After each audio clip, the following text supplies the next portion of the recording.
where he's a distinguished fellow, I believe. Distinguished staff associate, the one and only. He is also, as you pointed out, a member of the governing board of the School of Theoretical Physics here at DIAS, and so we're very pleased indeed that he has agreed after a long meeting that has just completed with enough time to allow us to get here for 6 o'clock to give us this public lecture. His research interests are in number theory and in particular modular forms, and I suppose it's safe to say he's explored the deep connections and elucidated the deep connections between number theory and many different types of mathematics and physics, theoretical physics, in a rather beautiful way. So I will stop talking now and hand over to Dom, who will talk to us about numbers, knots, and quantum theory. So Dom, you're very welcome. Sure, thank you.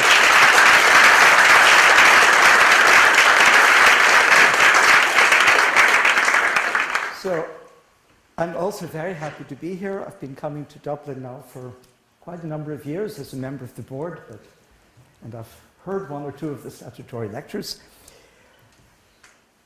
It's an impossible lecture to give because I want to tell you some deep mathematics, but at least I was told that although there are probably some people here who are much better mathematicians than I am, and certainly much better physicists, that the majority of the audience is meant to be not physicists, not mathematicians, non-specialists. I'm supposed to talk in a way that's understandable to everybody, highly interesting to even the most advanced specialists.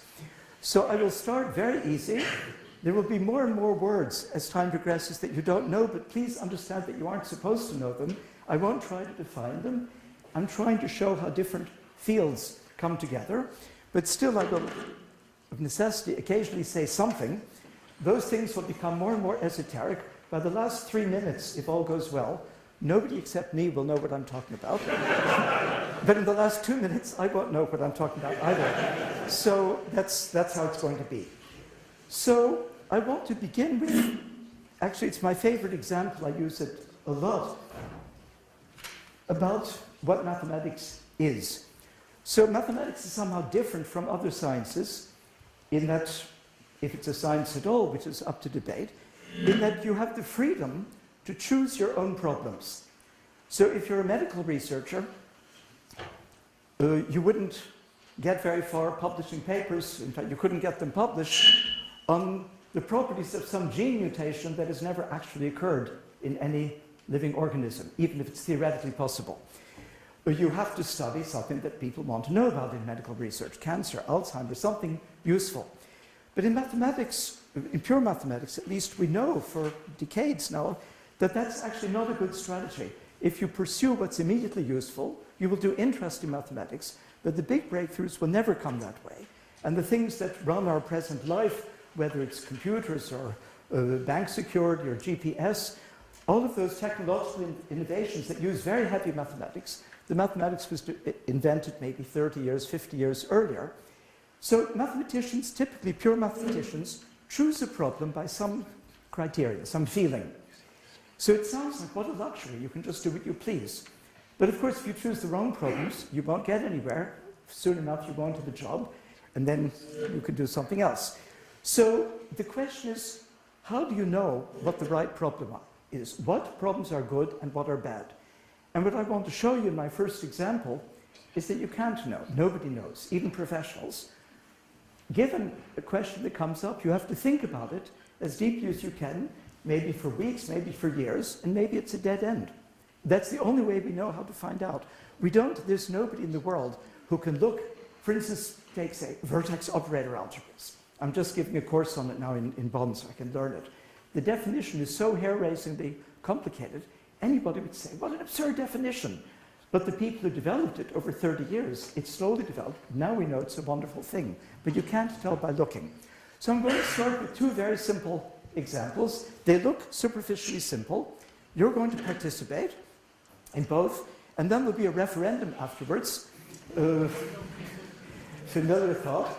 And you can choose. So I can tell you in advance what the question is that you're going to vote on. One of the 2 things I write so far as anybody knows, is completely uninteresting. I mean, it's cute, but it's a curiosity. The other has very, very deep connections with many fields of mathematics, and most of them will come into my lecture. So I don't forget, I'm going to read a very partial list. You are not expected to know what these words mean, but one of them is just an Olympiad problem. The other is connected with three-dimensional non-Euclidean geometry, with the theory of webs, with the Schrödinger equation for a particular potential, with Euler's dilogarithm function, with other morphisms of the projective plane, with algebraic K-theory, and the list actually goes on. So I'm going to give you the two statements. Each of them is true. Each of them I'll show you that it's true. We'll do it by examples. And you're supposed to vote which of these is deep and which is superficial. And my guess from past experience, it'll go 50-50, sort of like Brexit. Okay, so here's the first problem. So I have a sequence of numbers. So statement one, fact one, both of them are true. I'm not going to lie to you, at least not intentionally. So I have a sequence of numbers. Actually, I'm not even sure in which order I should do them. I'll write one of them first, and then, so each number I write using no formulas at the beginning, and as I go on, there'll be more and more formulas. If you're not used to formulas, just think of that as a picture on the board to tell you that what I'm talking about has actually some content. So each number in this sequence, if you add 1 to it, is the product of its neighbors. So since it's a sequence, you know, the first number, second, each number is 2 neighbors, its predecessor, and it's, now I have to remember the U because although I'm an American. So that's this. And now the fact is that this sequence is periodic. It will repeat. And what's more, it will always repeat with the period 5. Rather surprising. Now, fact 2 will look very, very similar superficially. So, again, I have a sequence of numbers. Let's say, you know, fractions, so rational numbers, real numbers, if you like, real numbers. Each number, if you take the absolute value, so I remind you that this symbol, if you're not a mathematician, the absolute value of a number means you drop the sign.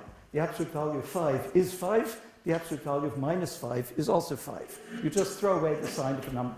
So each number taken positively is, it's very similar, the sum of its 2 neighbors. And this time, this statement, it looks quite similar. This sequence will always be periodic, this time with period 9. By the way, for the mathematicians, this is not 9 factorial. It's just, I'm just excited. Okay. So, can somebody give me 2 numbers? Please, not too big. Come on. 5 and 7. 5 and 7. Well, that's pretty big, but we'll do our best. Okay. So I'm going to do fact 1 because I don't want you to just believe me. Oh, these are huge. Well, okay.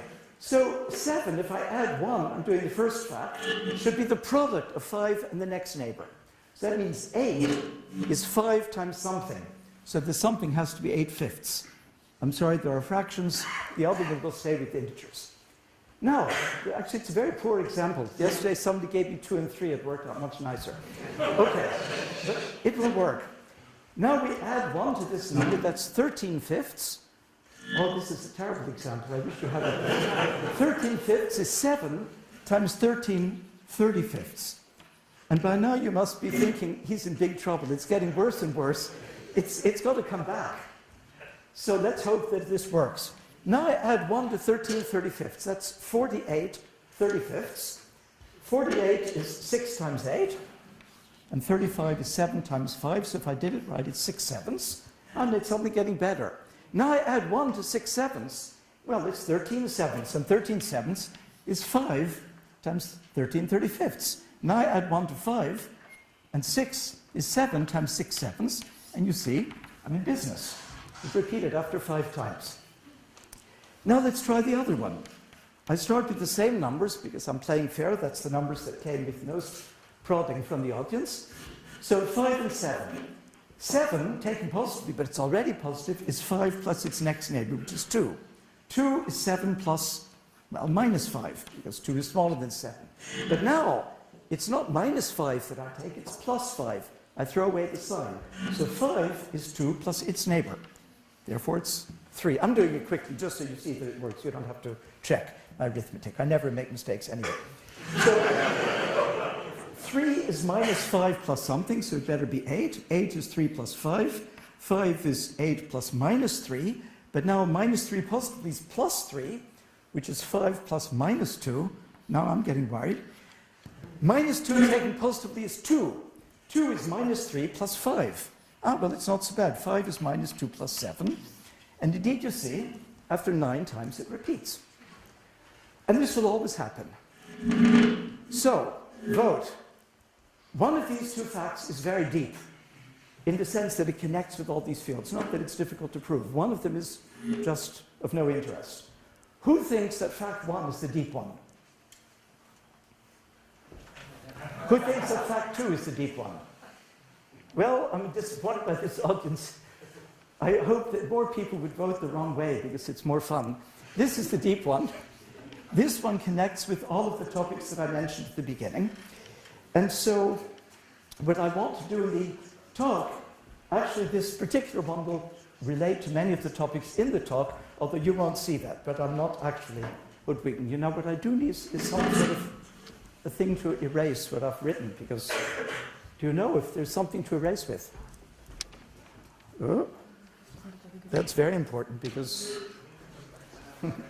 we didn't think out the technological aspects first.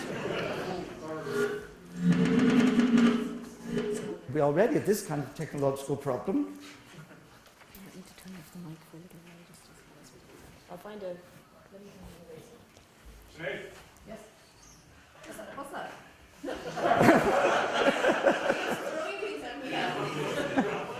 No, I'm not going to use somebody's sweater. But there must be some... These are for show, probably, but that will be. Surely a place with chalk must have something to remove the chalk. Well, I mean, I'm going to need it every 3 minutes for the next hour. What? Not everything will go? Yes, but I'm going to need this continuously during the entire lecture. So I will need something. Well, it will only last for 2 or 3 minutes.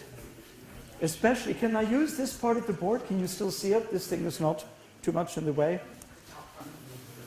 Oh, that I didn't think to ask whether there was an eraser. I assume. Well, I mean, is there a faucet here? Because I have a handkerchief that's better than someone's sweater I can with. If it were wet, I could use it.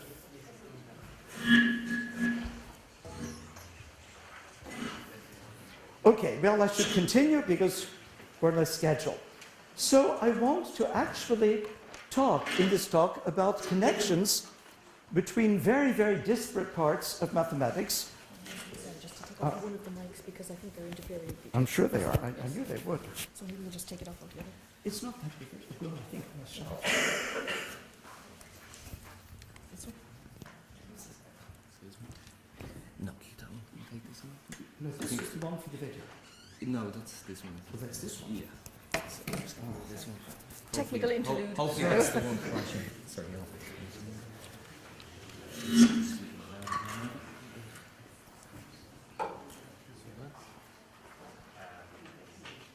You sure it's the right one? No. Yeah, I thought my vague memories it was the other one that was for the video. Well, that can be anywhere. Okay, this now doesn't do any feedback because it's connected to the video. Can you still hear me? Yes, much better. Good. I can also hear myself much better.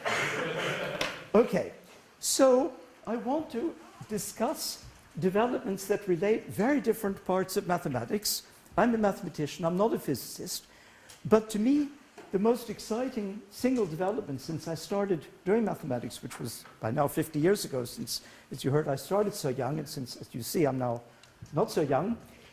In that time, of course, there were many breakthroughs in mathematics, but the really unexpected thing was the coming together of theoretical physics at the highest level and theoretical mathematics also at the highest level. This is something, well, there were a few pioneers, like one sitting right here, But basically, in the 18th century, there was no real distinction. Newton, Leibniz, Hamilton, to mention a local, were very great mathematicians, very great physicists. You couldn't really say which they were. That stopped being the case certainly by the turn of the 20th century. Then came a time when very exciting mathematics was being used in physics. Einstein used deep results from differential geometry, but he didn't contribute to them. He wasn't a mathematician. He learned them for his general relativity. And similarly, the physicists learned what to them seemed very deep at the time, Hilbert space, matrices that didn't commute with each other, but it wasn't really cutting-edge mathematics even in 1925. But by the time I was a student, in the early 70s or late 60s, the fields had grown so far apart that essentially there were no top physicists who knew any mathematics that was more recent than 30 or 40 years old, and no mathematician basically who knew quantum field theory or any other. I mean, there were a few, but basically the communities had drifted apart. And that they came together is an utter miracle, partly because a few personalities, actually I think Arthur was one of them. Witten is, of course, the most famous. He's the only physicist who got a Fields Medal, quite deservedly so. And now, the most exciting developments in several parts of mathematics, like, say, Gromov-Witten invariance or theory of moduli spaces, instantons that were used to prove big questions in topology, those ideas came from physics, even though at the end they were used usually by mathematicians. So everything I will talk about is inspired by ideas coming from quantum physics or quantum theory, but I won't actually probably ever get to it, so even though it was in the title, because as I prepared the actual talk, I saw it wouldn't quite work. So I'm going to talk about several fields, and one of them that was in my title is knots. And together with knots, I'll also put three-dimensional manifolds. So a knot, I have to look at my picture because unlike a real topologist, I can't draw even the simplest knot without getting confused. I have no idea how they do it. There are people who just go to the board and write it in one motion of the pen. So this, it looks terrible, but it doesn't matter, of course. This thing is called the figure 8 knot. And so a knot is, as you imagine, it's a closed string, somehow in three-dimensional space. And actually what you study is not the knot itself, which is just a one-dimensional manifold. I remind you, a manifold, for instance, two-dimensional means a surface, one-dimensional would be a circle. So the knot is actually one-dimensional, but you actually look at the rest of space, the space outside of the knot, and that would be the three-dimensional manifold. So this is a very, very venerable field of study in topology. A good number of years ago, it was discovered, in particular, von Jones got the Fields Medal for his work, that there are invariants of knots that come from ideas originally coming from quantum theory, but from von Neumann algebras. But much more recently, that will be my topic, there are also deep connections with number theory, and in particular, algebraic number theory. So I'm going to define a little bit about each of these terms. First, I want to get some words on the board. So these are all big domains of modern mathematics, algebraic number theory, and I have a picture and I want to make sure it's in the correct orientation so I don't get messed up afterwards. But it's, of course, hopeless. Then there's something much, much more scary, which is called K-theory, algebraic K-theory. So if you're a normal mathematician, professional mathematician, you're already terrified. If you're not a mathematician, you don't know you're supposed to be terrified. There's no hope of my telling you what algebraic K-theory is, but I'll tell you some bits and pieces, sort of properties that it has. But just believing that it's a field that's very esoteric, very algebraic. Most people in algebraic number theory don't know it, and most people in topology don't know it at all. It's a difficult field to get into. And then there's a fourth thing, I can't count to four, called Q-series, which, as the word suggests, are series in a letter called traditionally Q. And in that, there's going to be a special class, which I'll talk about a little later. So I want to give you some hint of what these things are, and then some of the connections. So let me start with a knot. So here's an amazing fact. I'll use the word amazing a lot. It's not just to show off. I really think that each of these things, some of them are very old discoveries, some quite new, but they really are amazing. And the fact that in mathematics you ask a simple question, like looking at just a piece of string where you've tied the ends together, can lead to such deep things is amazing. Mathematicians tend to be blasé about it. We do this all day long and we forget how surprising it is, but it really is. So here's the amazing fact.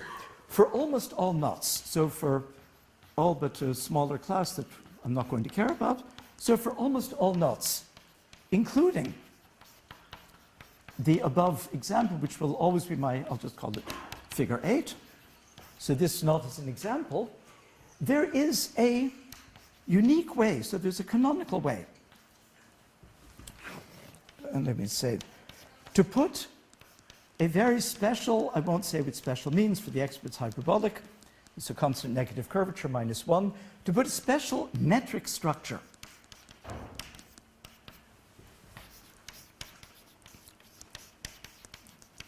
on, and then I take 3 space and I remove the knot. So metric structure just means that if you're outside here and you have 2 points, then you say the distance between these points is 4.2 centimeters. The metric structure is literally that. You can measure distances locally. And there's a unique way to do this in an intelligent way. It means that the curvature of space is constant in the same sense that Einstein used in his general relativity. I don't want to get technical, but it's very specific. And in particular, once something is a metric, it has a size. For instance, this table is a metric, so it has an area. If it's 2-dimensional, if it's 3-dimensional, it has a volume. 3 space is 3-dimensional. So in particular, and this is somehow amazing, that such a thing even makes sense. If I take this figure 8 knot that I just drew out of 3 space and put this canonical structure, then the volume of it is 2.02988. It's a number which you compute using the aforementioned dilogarithm function of Euler. But there's a specific formula, and there's a specific well-defined number. So you start with this very flou, you would say in French, flabby structure. There's just nothing. You can move the knot around. But then this unique way to rigidify it, all the distances become completely well-defined. You can say exactly how far. So if you draw a triangle, you can say exactly what the angles look like, the distances. It's unique, and it's just to show you that it's well-defined, that it's a specific thing. I'm giving you the volume. But of course, there's much, much more to it than that. So that's my little spiel about knots. Now comes the corresponding little spiel about numbers. So I better keep my notes so I don't forget things that I wanted not to forget. So first, let me remind you what numbers, algebraic numbers are. So we have rational numbers, like we actually had in the first example, like 5/7, so fractions. But then we have algebraic numbers,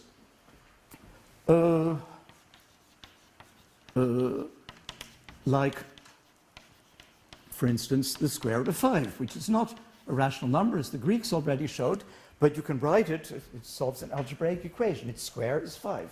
It's certainly an algebraic equation. And now you make what's called a number field. So that's the key player in this game. And a number field is, for instance, simplest example, the set of all rational numbers, all fractions. So what it means that it's a number field is that you can add numbers, subtract, multiply, and divide. You can't divide by 0 as usual, but otherwise you can do everything. So certainly if I have 5/7 and 2/3, I can add them, subtract them, divide one by the other, multiply one by the other. But now, or here's another example, is I take the set of all numbers, and I'll write a minuscule formula because it's using up too much chalk, a, which is a rational number, so a fraction, plus b times my previous example, the square root of 5. So I take, for instance, 1/3 plus 2/3 times the square root of 5, and I look at all such numbers, and again, you can easily see that you can add them, but you can also multiply and even divide.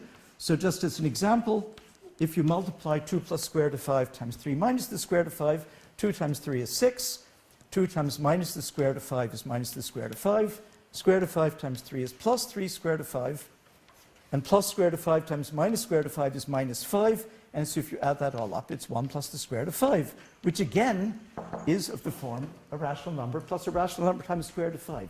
So we've invented a new domain in which the operations of school arithmetic still make sense. This now looks very, very trivial, but it was one of the great mathematical discoveries of the early 19th century. It revolutionized mathematics. So it's easy, but you have to come on this idea that you enlarge the usual notion of numbers, of just rational numbers, fractions, to these bigger number fields. Okay, so now I want to give you an example. I want to give at least one amazing fact for each thing. So here's a kind of a stupid amazing fact, which again, mathematicians. So I remind you from your school days that there are trigonometric functions, one of which is called sine, and there's also a number called pi, and you measure angles in pi. So actually, instead of doing 360 degrees, we use 2 pi. I think most of you have seen this. If you're completely non-scientific in your background, maybe you haven't, but I'm not going to start putting 360 degrees. So I want to look at this function, and I want x itself to be a rational number, a fraction. So I take this number, I multiply it by pi. Pi is the angle, it's 180 degrees. So if x is, for instance, a fifth, it would be 36 degrees. It means I take a rational fraction of the circle, something which is some, it's commensurable with the full size of the circle. And now, the amazing fact is that then s of x is always an algebraic number. So let me draw a picture, again like we do in school, of this function. Here's x, here's s of x. It's just it's the square of a sine curve, but it's actually also a shifted sine curve. So here it is. When you add 1 to x, you don't change sine of pi x. You change its negatives. You don't change its square. So whatever this function is, it is period 1. So I don't really have to look beyond 0 and 1 because it just repeats. But now, I told you that it's algebraic, so let me give you a little table. S of 0, or for that matter of 1, by periodicity, you can see it's 0, right? There my function vanishes. S of 1/2, you can sort of see from this picture, well, I didn't tell you where it is, but it's 4. Now the next interesting smallest number would be a third. F of that is 3. Then I take a half. F of that is 2. Then I take, sorry, I can't do a half twice and give you a different answer. This was meant to be a quarter. Nobody complained, but you should. Okay, and 1/6, it'll be 1. Now you think I've run out of steam, because it doesn't go any further, but it just shows you don't know me yet. That's not going to keep me down. I take a fifth, and now it's not a rational number, but as I promised you, it's an algebraic number. It's 5 minus the square root of 5 divided by 2. So again, this is a very simple fact. You can prove this using first-year university algebra if the university is good enough, second year if it's not. This is not a deep fact, but it's still very surprising.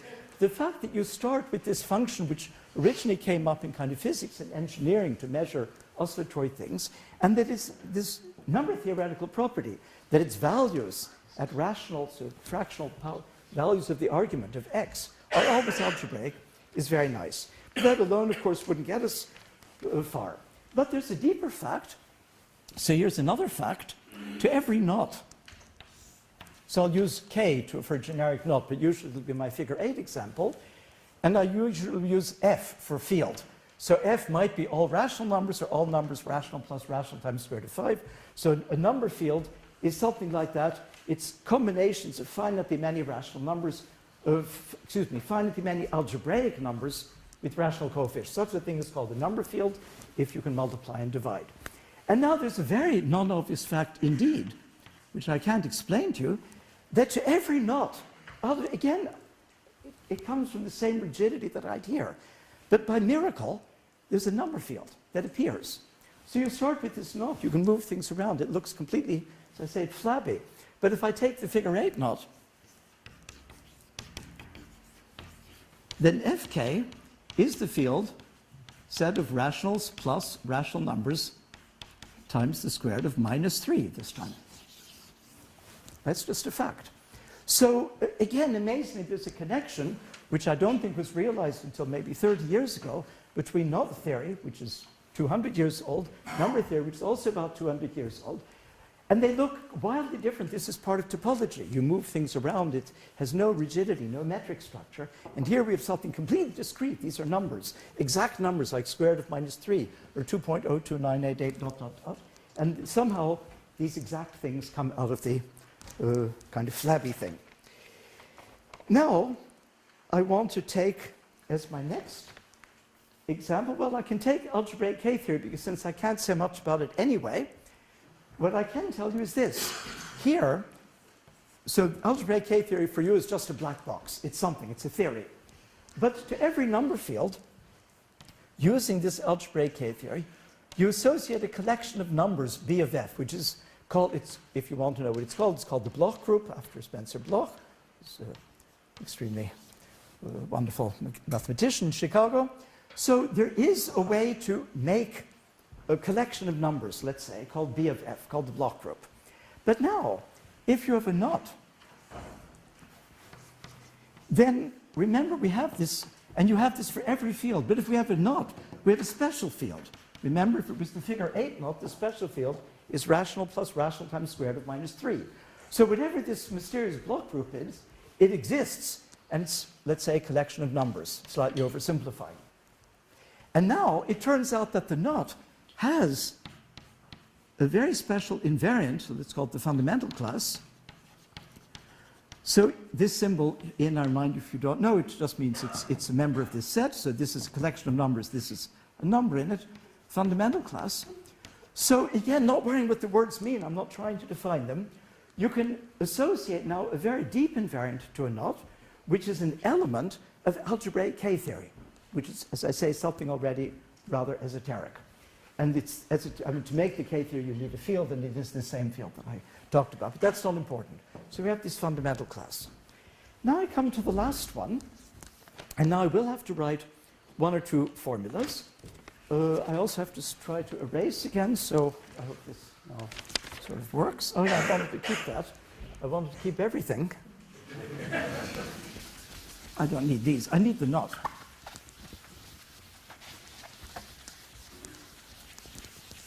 Oh, it's not a very great eraser. Everything is equally visible after you erase as it was before. In Germany, they have a wonderful system with wet erasers, and you end up covered with mud. But the board is spotlessly clean. The lecturer looks like he was dragged, tarred and feathered. Whereas here, I remain clean, but the board doesn't. Okay, so pretend you can't see that. It's now become a secret. So I want to talk about Q-series. So a Q-series is just a series. A series means a sum, like A plus B times the number x, but I'll call it Q, plus C times Q squared, plus D times Q cubed. It's a formal infinite sum, so it's like a polynomial, but with lots and lots of, with infinitely many terms.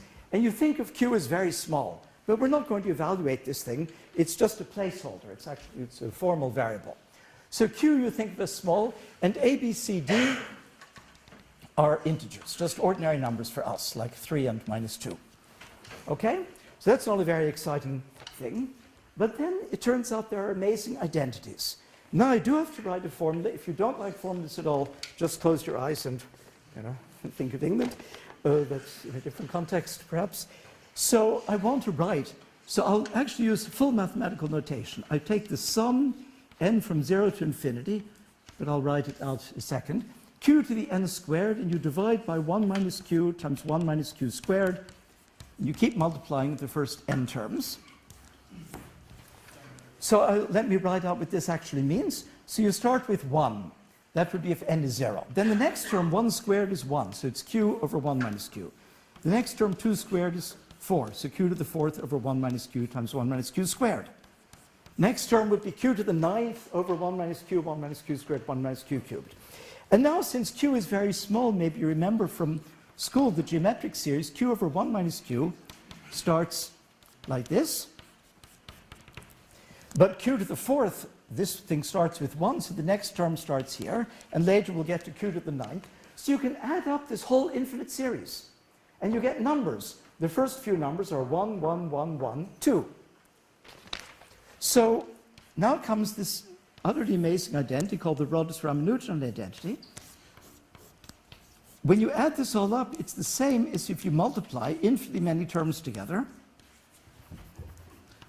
1 minus q,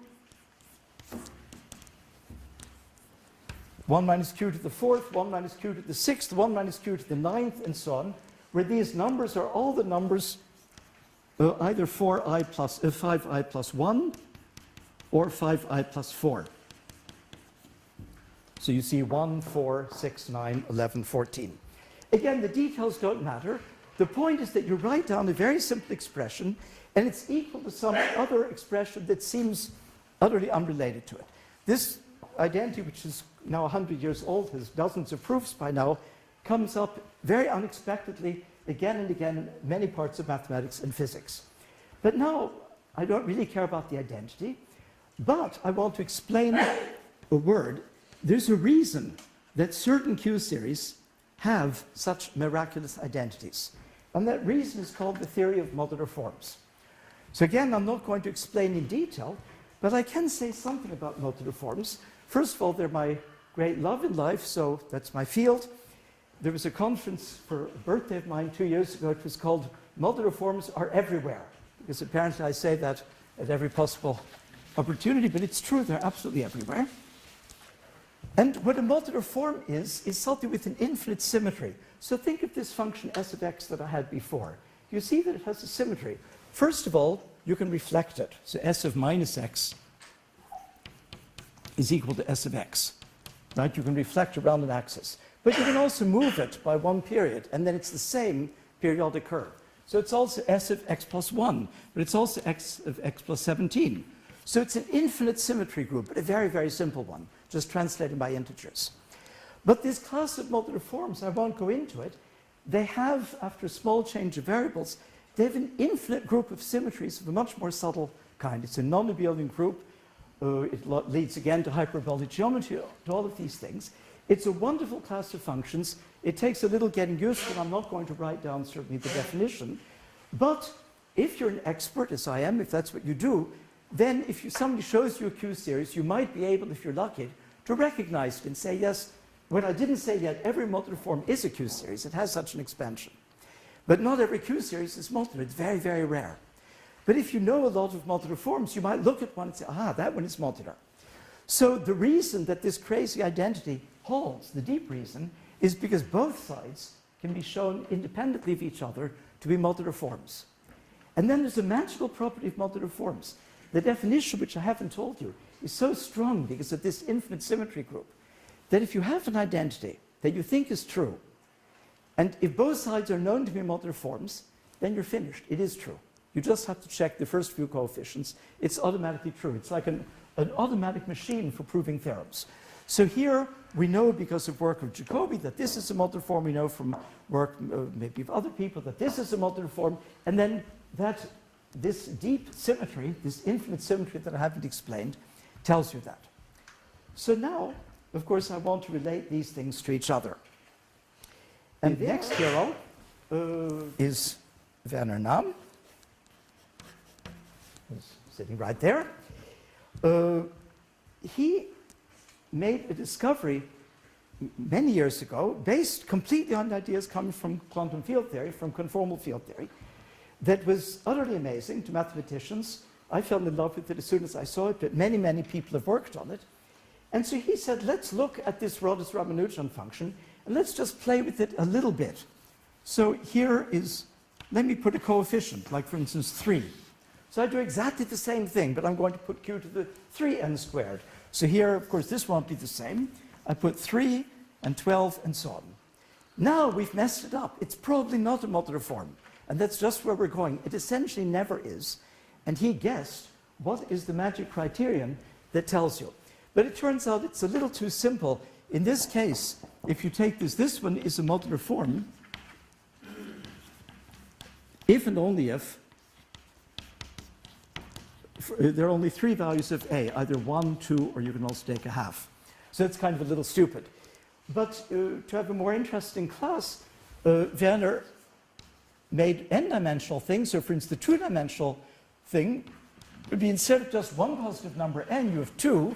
and then you take 1 minus q up to 1 minus q to the m, but you also take 1 minus q up to 1 minus q to the n, and then upstairs you put not just am squared, but am squared plus bmn plus cn squared, which is called the quadratic form.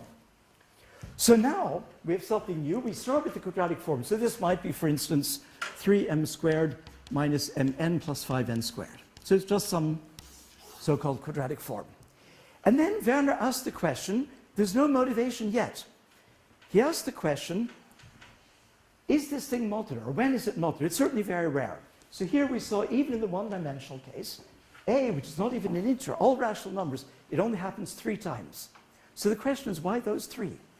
What is it here? And he found something amazing. To any quadratic form, let's call it Q, for quadratic form, there's an invariant, I can call it, just for today, the Werner invariant.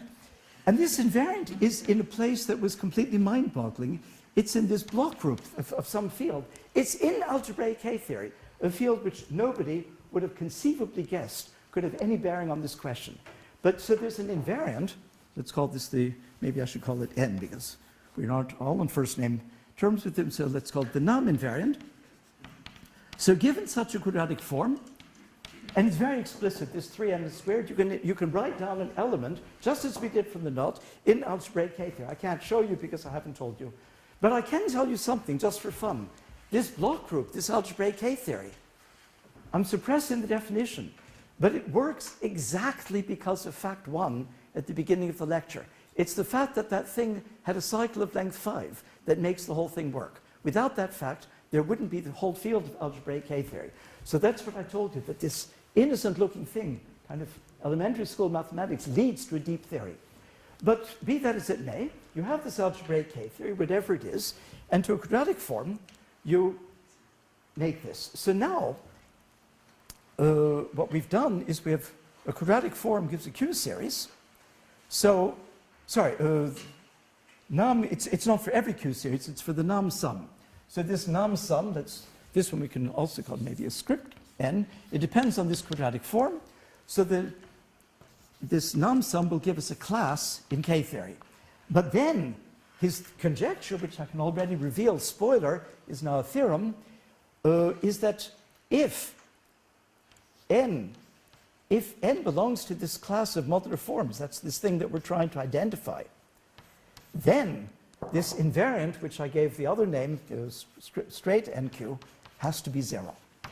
So it's a specific invariant. I haven't told you the definition, but you can compute it. And if you compute it and you get 3, or not 0, then you know that the thing cannot be modular. And in the one-dimensional case, you can show it's fairly elementary that this thing on the right only happens if A is half 1 or 2. So the same classification.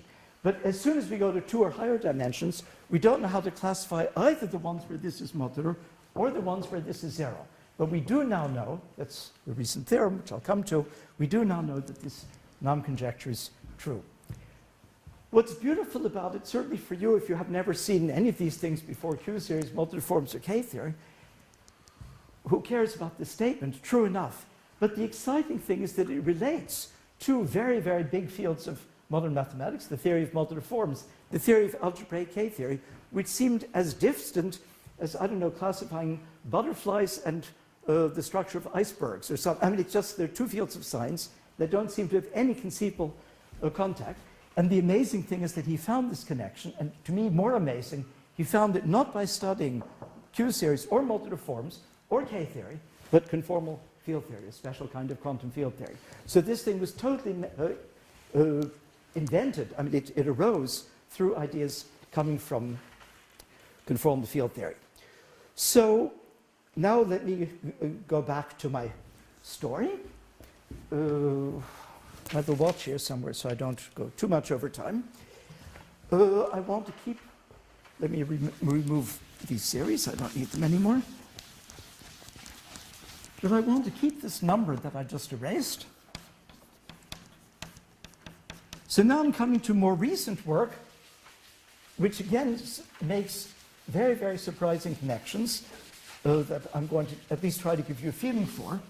And as we progress, of course, some of it's also connected with my own work, or I wouldn't know about it probably. or care about it maybe. So let me now say that there's another invariant. So let's start with the not again. Then it has a new invariant which comes from what's called the Jones polynomial, so I'll use the J letter for it. It depends on the not, but it depends on a number, which is, again, a rational number. Since this looks very abstract, let me say what it is. If K is the figure 8 not that I started with as my basic example, then I can tell you exactly what this invariant is in that particular case. You first take 1. Then you take the same function s of x that I've here, this 4 sine squared. That's the next term. The next time you take s of x times s of 2x. Then you add to that s of x times s of 2x times s of 3x. So s is this simple trigonometric function, but you take the product of the first n values, s of x, 2x, 3x, up to nx, and you add that up. Now, x here is supposed to be a rational number. So let's say it's 4/5. Well, then here I'll have 1, here I'll have s of 4/5, s of 4/5 times s of 8/5. But when I get up to the 5th term, there's an s of 5x. But 5 times 8/5 is 8. And remember, my function is periodic, and it vanishes at 0, so it also vanishes at 8. It vanishes at every integer. And every rational number, if you multiply high enough, becomes an integer. So eventually, one of these s of x and x becomes 0, but then the whole product is 0. So this sum, which looks like a terrible infinite sum, actually stops. But only if x is a rational number. So it's a new kind of invariant. It's a function, but not a function you can draw a graph of. But you can kind of draw a graph. So now I can erase the definition of the function.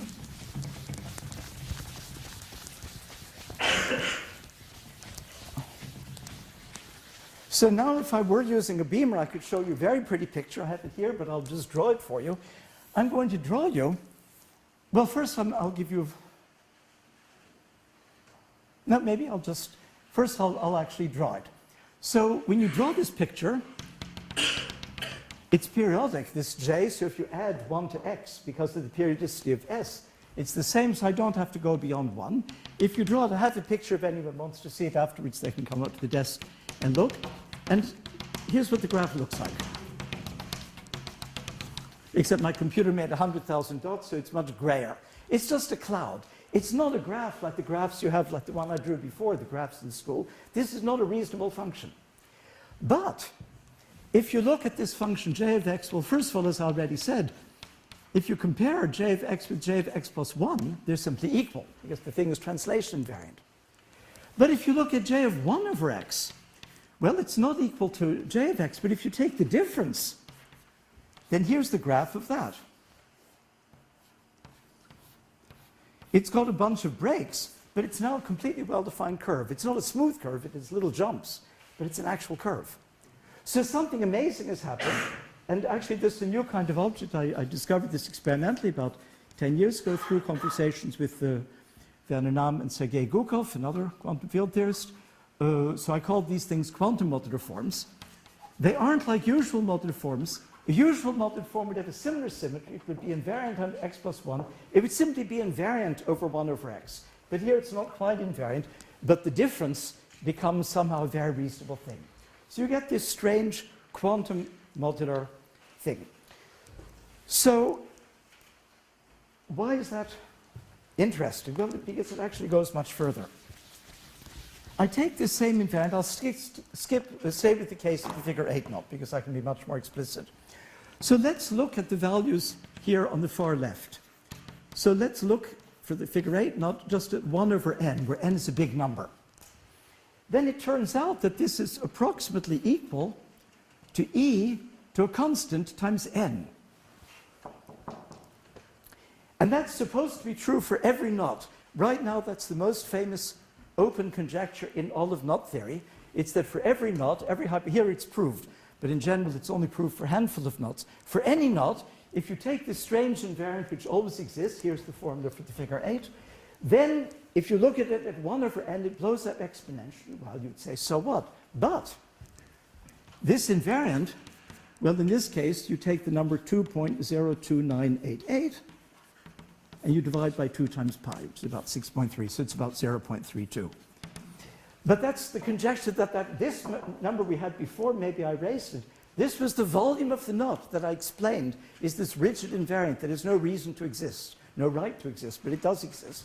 And the conjecture, and the reason it's so surprising is because this thing is a purely combinatorial invariant. It uses ideas of, well, quantum groups and so on. It's very algebraic. The other is completely geometric and differential geometric. It uses the volume, and nobody really understands deeply why this is true, but through ideas of quantum field theory, we kind of know why it should be true, and in some cases you can even prove it. But here it's proved. But actually it's not entirely true what I just said. There's actually a factor n to the 3/2, and there's a constant, the 4th root of 3. The n to the 3/2 is something boring, but the 4th root of 3, that's very interesting, because that's, again, an algebraic number. And so now we have a completely different and actually much deeper thing. A knot gives you algebraic numbers. So K gives me actually a collection of algebraic numbers. And so let me say a little further how that goes. If instead of looking at 1 over n, I look at, for instance, well, I could take 2n plus 1, but then I put here n. So if you think about this, if n is very big, this is very near 0. So I'm looking at the part of the graph near 0. But here, if n is very big, I'm near a half. So I'm looking at the internal structure near a half of this funny function. And now it turns out that this is again e to the c, I think it's cn over 4, I forgot. But there's now some new number. Well, I don't remember it by heart. And so every time that I take, and the important thing is that I'm tending to a half. So every time I let this rational number tend to a specific rational number, like 3/5, this is, well, here it's proved, but in general it's completely conjectural. This is my conjecture, the so-called quantum modular forms that I already mentioned part of, but this is also part of it. And so our knot gives us something, again, very surprising, which says that for each number, so I'll write it for the people who do like formulas, if you take an element, a matrix, A, B, C, D of integers with determinant 1, then it looks, for those of you who do know what a modular form, it looks exactly like a modular form, times some constant, which only depends on this thing as x goes to infinity. But don't worry about the details. All that's important is that we get a number a. For every rational number, we get some algebraic number. Here we know it's true. In general, it's only conjecture, but I've done many, many, many experiments with colleagues and alone, and it works into hundreds of decimals. We certainly know that it's true. So now these numbers are amazingly complicated, and there seems to be absolutely no reason for that. So let me give an example, a numerical example. I have it written down here. So for instance, I'm still doing the figure 8 knot, but now instead of taking the first number, which maybe you remember was the 4th root of 3, here the formula, I'll write it out just so you see it in all its gory details. It's the square root of 125 thirds times 2 minus epsilon 1 plus epsilon 2 plus 2 epsilon 3. And now comes the even bigger surprise. It's the 10th root of epsilon 1 cubed times epsilon 3 over epsilon 2. And epsilon k here is 2 cosine of 4 pi k over 5. So these epsilons are some very simple numbers, just cosines, but the number field here that we're talking about, remember I told you there's a number field, it has to do with these cosines, so the f would also already contain this number, but what we see is a square root and then a 10th root, and the reason 10 is 2 times 5, it's the 5th root. And this number is what's called a unit in the number field. And so what we see is that by this completely mysterious and completely conjectural procedure, we start with a knot, and then remember that this is a knot. And then he gives me a certain number field, which is called fk, by a method that I haven't told you. But it also gives you a special class, which I call the fundamental class, which belongs to the block group of that particular field. And now I also put in an algebra, some rational number, so m over n, and then I will end up with the nth root of a certain unit in this number field. Whatever unit, forget that it's unit, a number. So we end up with fractional powers, but these are what are called units, and one of the holy grails of algebraic number theory is to construct units explicitly. We don't know how to do it. But here we get a unit. But we only get it if you start with a not. And it's completely not transparent. You know, it's a mess. So every time you start with a rational number like 3/5, you do something. Here we get the 10th root of some particular element. But it's particular, it's well defined. And so now you take a leap of faith and you say, since we don't know much about knots, let's forget the knot. But let's just imagine I have an algebraic number field, any number field. You know, the numbers plus the square root of -7 or anything you want.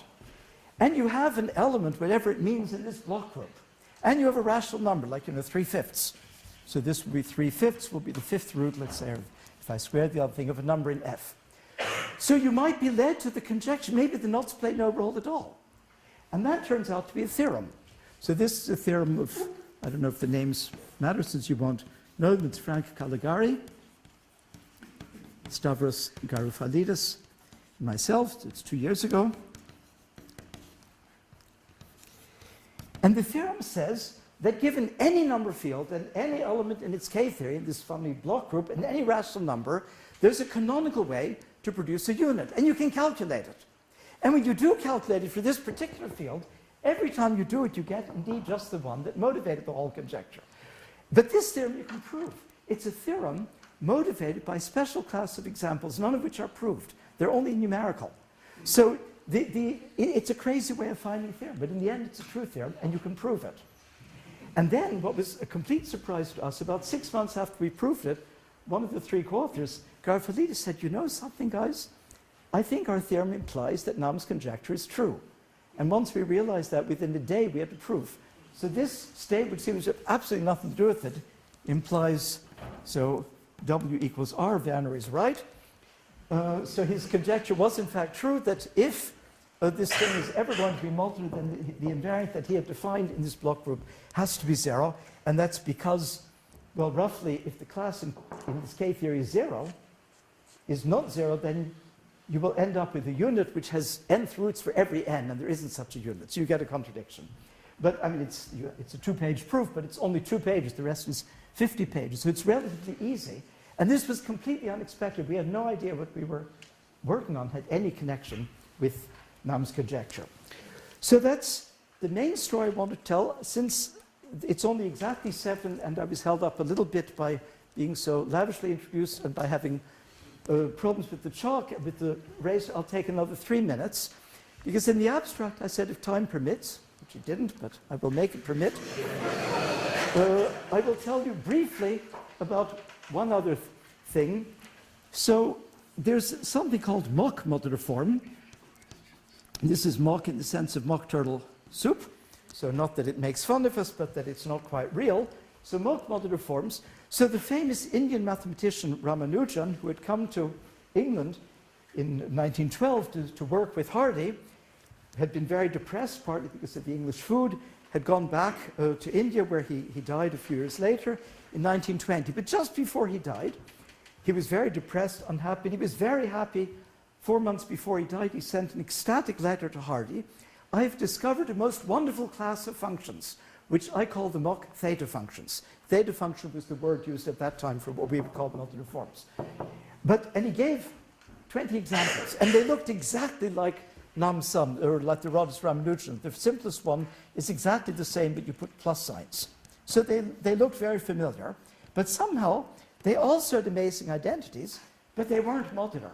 But he sensed that there was something. He didn't give a definition. He said they have wonderful properties. They're somehow similar to the usual modular forms. His letter was in 1920. In April, a Dutch graduate student, well, why should I be shy? My Dutch graduate student, Sanders Wekers, who was absolutely brilliant young Dutchman, who then came to Dublin for many years, by the way, worked at UCD. Sanders Wekers, not in 1920, but in 2002, solved the mystery and found a mathematical definition of this class that included the 20 original examples of Ramanujan, but of course many others. And then about 5 years later, I was at a talk by well-known quantum physicist Ashok Sen, and he mentioned a strange puzzle in the string theory of black holes. There was some wall-crossing phenomenon, and they had the multiplicities, the quantum numbers of black holes would sometimes jump, and as a result, although there was a formula for it, it didn't quite make sense in the modular world. And I immediately knew what the solution would be, so I told him at the end of the lecture, my student Sanders Vakers invented these mock modular forms, and they will exactly solve that problem, I'm sure. Then it took 6 years of joint work with two physicists, Atish Dabholkar and Samir Murti, and we finally proved it all. It's true that these mock modular forms resolved the enigma of these funny jumps and led to a correct definition of the multiplicities of what the physicists call, beautiful terminology, immortal black holes, the ones that don't die when things happen to them. So, but now what does it have to do with my story? About 5 years ago, through a complete fluke, by some random thing we were looking at from another field, Garofalidis and I were looking at another function. It was a Q series, and we calculated some numbers, and we got the same funny numbers here, like that 2.029, and we recognized this Q series must have something to do with the figure 8 knot, but we had no idea how.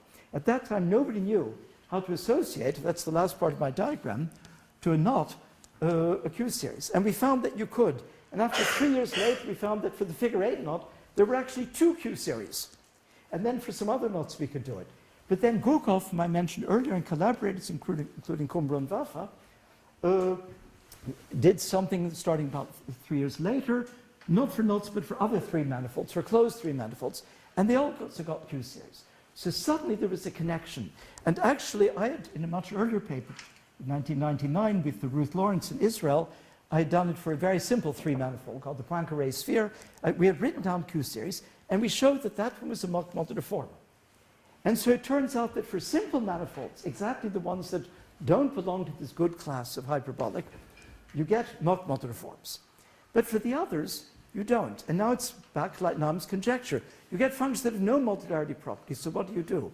And what we discovered only maybe 4 months ago, this is now joint work also with Rinat Kashaev, is that these strange functions that you get from a knot, which are not modular forms, so they do not transform in any obvious way under such maps, but they do have some very, very hidden, very non-obvious transformation property. So there's some relation between these functions at x. I can't go into what it is.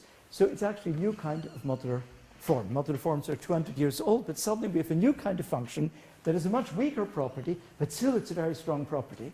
It's completely amazing that any function has it, and it turns out that every knot gives these strange functions. So the boring knots give the mock modular forms, which are already interesting, but the deep knots, like the figure 8, so these hyperbolic knots, they give functions that are not modular in any obvious, any classically known way, but in fact do have some mysterious infinite group of symmetries like modular forms do. So with that, I will end.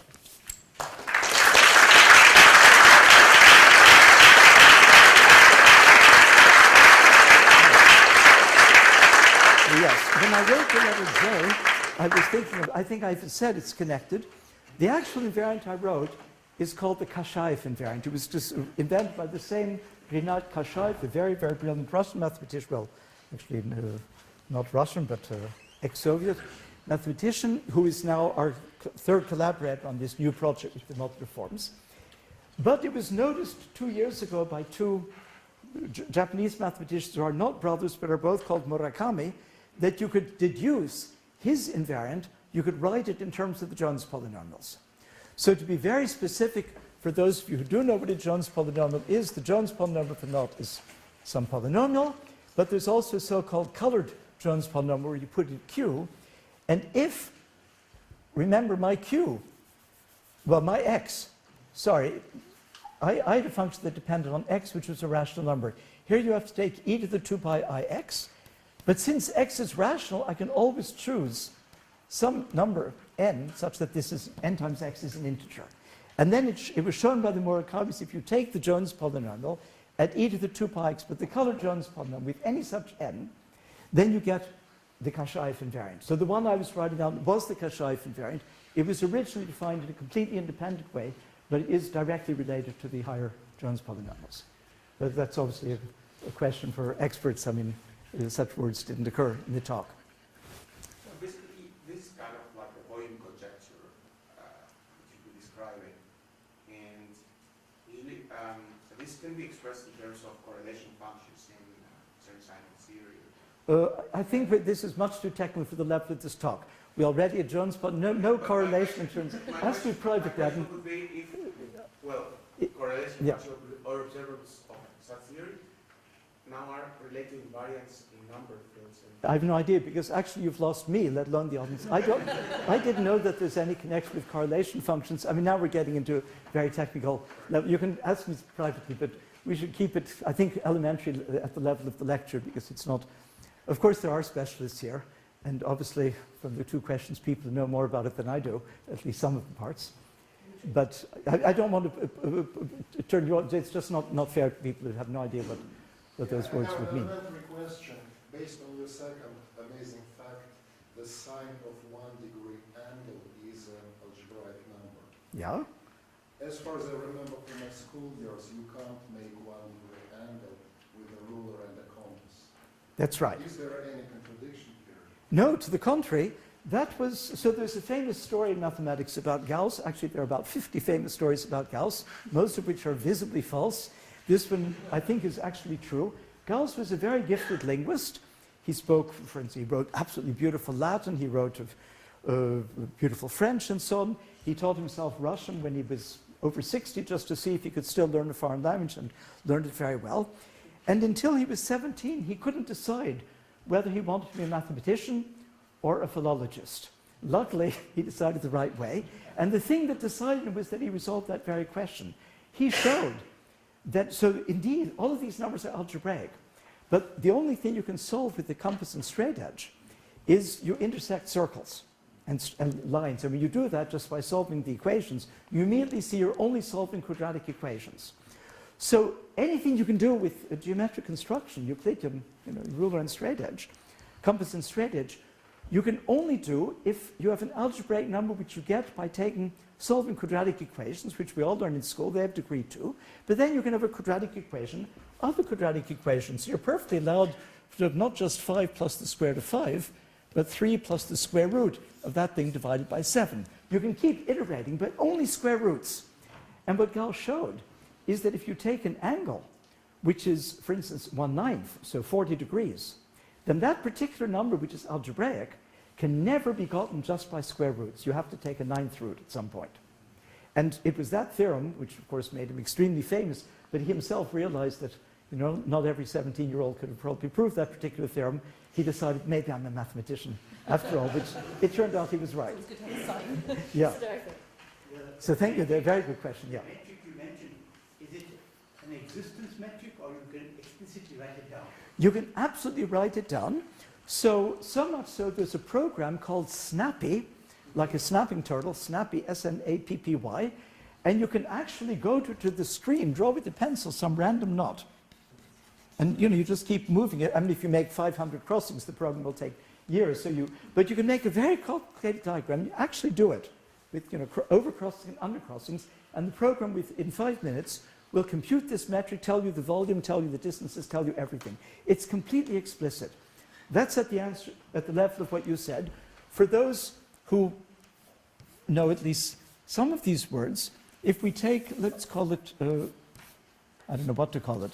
I put first H for hyperbolic. If we take E3, which is not ordinary 3-space, which is R3, 3 real numbers, but non-Euclidean, Lobachevsky geometry, actually invented independently by Gauss and Lobachevsky, but since he had done so many things when it became famous, he never mentioned until he was an old man that he had also found it when he was a young man. So you take 3-dimensional non-Euclidean geometry. That has a metric, but it's not the usual flat metric of space, which is flat, curvature 0. It's not like the sphere, which is positively curved. It's saddle-shaped. It is negative curvature, curvature -1.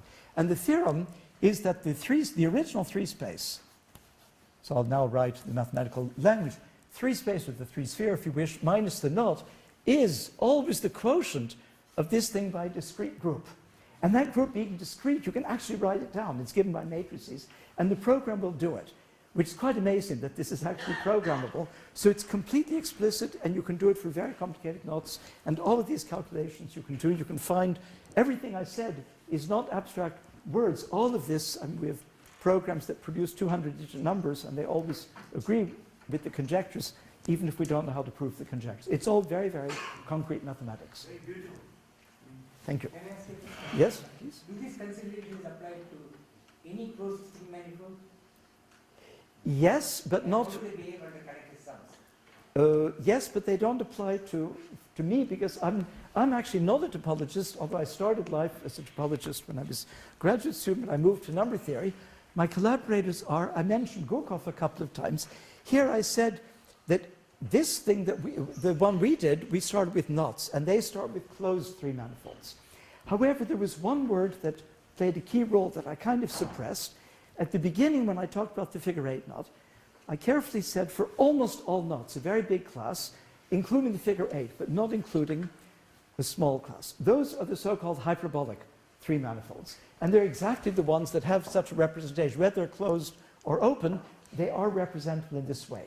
Thurston, who was one of the great mathematicians certainly of the 20th century, had a vision that took 50 years to realize. That was the famous millennium problem that was solved by Perelman, that he would have got $1 million for if he'd only wanted to accept them. The vision of Thurston was that almost all three manifolds have this hyperbolic structure. As I said at the beginning, it's exceptional that a manifold doesn't. But when you talk about connected sum, that's purely topological. So then you're messing up the metric. But I'm not an expert, but I think it probably is true that if you take the connected sum of hyperbolic manifolds, I think it also has a hyperbolic structure, but it's completely different. Because we're doing something metric. These things have a size. And you glue them together, you've messed up. It will suddenly flip into a new state and have a completely different metric. So the connected sum doesn't quite tell you. I mean, connected sum for the non-topologist means you have two manifolds, like here's a surface and another one, and here you have another one, and you just put a little tube between them and connect them up. But that's a topological thing. But then these things are rigid. They acquire a metric and a distance and angles and a volume, and that's a very, very subtle process. So I think connected sum is not particularly relevant in this field, but as I say, I'm not a topologist. But certainly this whole story works for three manifolds, not just for three space minus a knot. And for instance, Gurkov and his group are working on closed three manifolds, and actually a different invariant called the Witten-Reshetikhin-Tarif invariant. We're working on the Kashaev invariant. So there are different, there are many versions of this thing. But in principle, yes, the story is for the whole three-dimensional world. And again, for non-mathematicians, three-dimensional think, well, 2 is probably easy, 3 is a lot harder, I guess 4 is a lot harder. Actually, 4 is a lot harder. But starting at 5, they're much easier. The hardest case is three-dimensional. Perelman got the Fields Medal for proving the Poincare conjecture in dimension 3. It had been known in dimension 5 for 40 years. So three manifolds is actually the hardest part of all of topology. And it's these three manifolds that have this mysterious rigidity that gives the volume. And it's that same rigidity that means that they give algebraic numbers and things in K-theory. So that's somehow the deep thing. And it's absolutely not true if I put 4 manifolds, then nothing. This is very much three-dimensional, but it can be for closed manifolds as well as knots. So, Might have time for maybe one urgent question, please. an urgent question. If instead of small numbers like 2, 3, 5, you start working with much, much larger numbers, do the same theories suffice, or do new interesting things start happening when the numbers get gigantic? Well, which 2, 3, 5? You mean for the very beginning when I gave the example? Working with only like small numbers. I never worked with small. Do you mean the example at the beginning? I don't remember where I had a 2, 3, 5 in the talk. Do you mean at the very beginning when I asked the audience for a 2 and a 3? Or do you mean something else? So I'm just wondering if you work with modular forms and invariants like the discriminant that become cryptographic size, do new things start happening that you have to... But I don't know what you're referring to, because when you talk 2, 3, where did I have small numbers except at the very beginning, because I asked the audience to give me... No, but I asked the audience for small numbers, because if you give me an 11-digit number and I have to multiply, at the board I'm not going to succeed. But these theorems, those trivial theorems, they're both high school theorems at the beginning about period 5 and 9. They, of course, work for all numbers. About modular forms, indeed, a lot of what we do, we use gigantic numbers. So when you look at the modular forms, the modular form isn't complicated, but it's an infinite series. It has infinitely many coefficients. And we have to look at the asymptotics, or for instance, the 10,000th coefficient. So typically the programs I'm writing, I use a language called Paris. Not rarely, I'm looking at 100,000 terms of something and working to 10,000 decimal digits So I'm working with numbers with 10,000 digits after the decimal point. So indeed, it's numerically it's actually quite hair-raisingly complicated. So we very much work with big numbers and complicated examples. It's not just about small. But the 235 at the beginning was just for fun, and there, of course, you can put any number. So I think we probably have to stop. I think we probably should stop, but can you please join me in thanking Don for this tour de force?